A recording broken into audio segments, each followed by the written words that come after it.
Hello and welcome to the Suicidal Guide to Survival. I am Caberea and today we are going to be looking at a new Hearthstone adventure.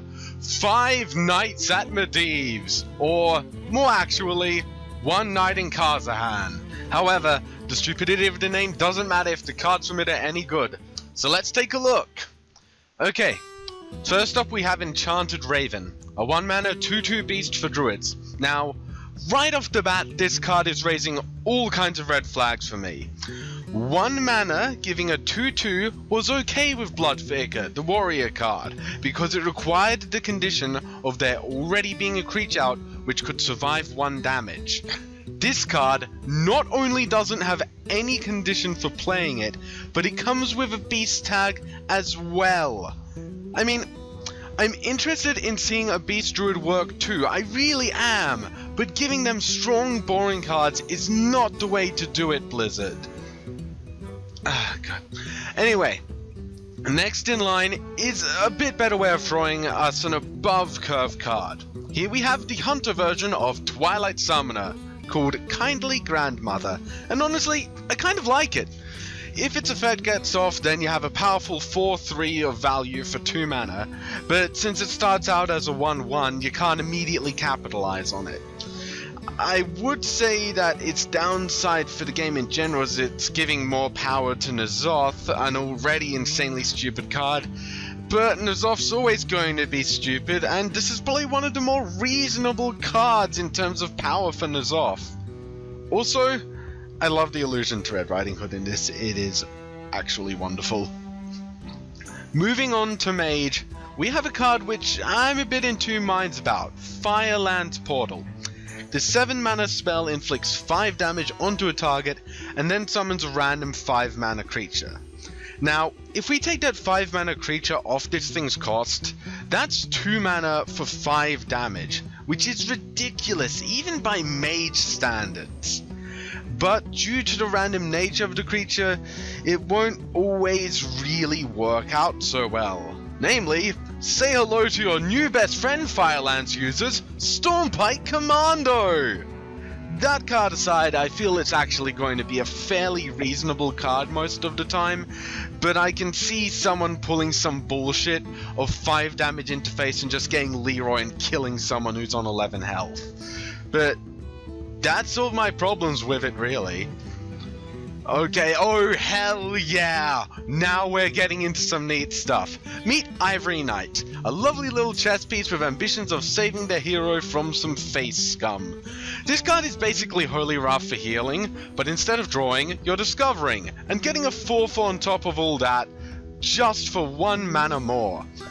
Though Paladins are kind of known for having a pretty wide pool of low cost cards, namely every single secret, the discover mechanic of this card should manage to keep you from getting them unless you really feel you need to. Most of the time. Honestly though, this card is probably gonna just be an instance include in my Paladin deck once it comes out. I love it. And oh my, it just keeps on getting better with the Rogue's new card Etheral Peddler. For some reason, Blizzard started out Hearthstone with Priests being the class that steals stuff, and finally allowed Rogues to get some of that action when Blackrock came out via Gang Up.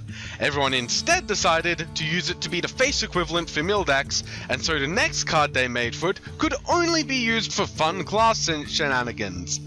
Now we have the culmination of what they were building up to. Behold, your new lord and savior, Steel Rogue!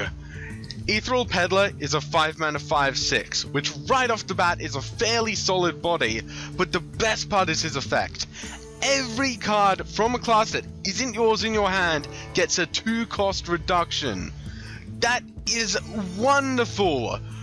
Just start stacking up your Burgles and Uncity Huxes and prepare to have some fun chaos with this card. You know you want to, deep down inside.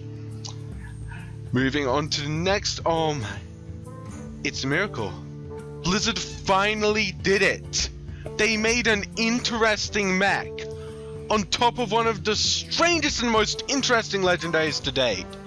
The Curator is a neutral legendary coming in at 7 mana 4/6 with Taunt.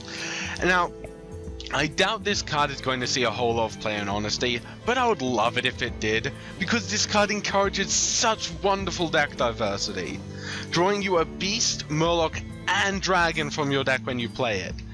That's right, this card works best for a Beast Locagon deck, or however you'd combine Beast, Murloc, and Dragon to make it sound cool.